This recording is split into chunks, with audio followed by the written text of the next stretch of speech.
Right here we have the G13 polisher from Griot's Garage. I unboxed everything that comes in the box, excluding these two. So we have our brushes, our backing plate, Allen key, some instructions, and our power cord. And today I'm just going to show you how to change out the backing plate from the 3-inch one that comes on it to the included 2-inch one. I'll also show you how to replace the brushes. So we'll get right into it.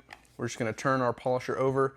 If you look at the backing plate, there's an Allen key right there. They include an Allen key. This is a 4mm, so if you ever lose this, it's just a 4mm. There are notches on the shaft that connects the backing plate to the polisher. It is 17mm from each side. They used to include a really thin wrench, but they don't anymore.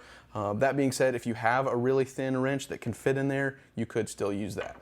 But we're just gonna grip the pad on the outside, put our Allen key in, and break it loose. Take this one screw out. We can put our 3-inch pad down. We'll take our 2-inch, and again, notice those flat sides that correspond to the flat sides on the shaft. Make sure those line up.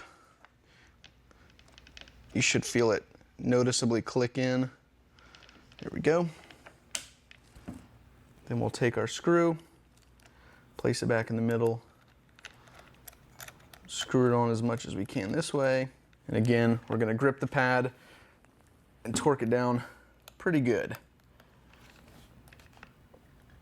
There we go.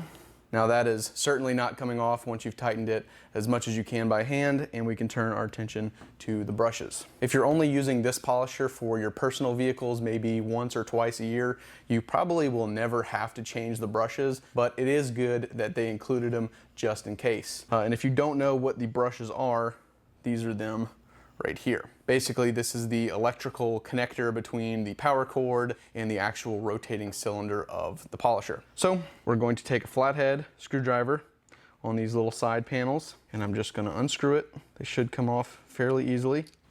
We will take the old brush out, and then we'll take one of our new brushes.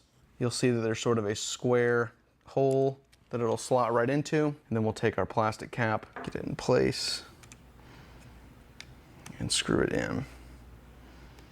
Now this is kind of finicky because there's a spring that's pushing out against you, but we got it in. Here we go. Now last thing I'll say, do not torque this down very tight. This is made of plastic and it will crack incredibly easily, so just get it snug, finger tight, and that's good. It's not going to come out.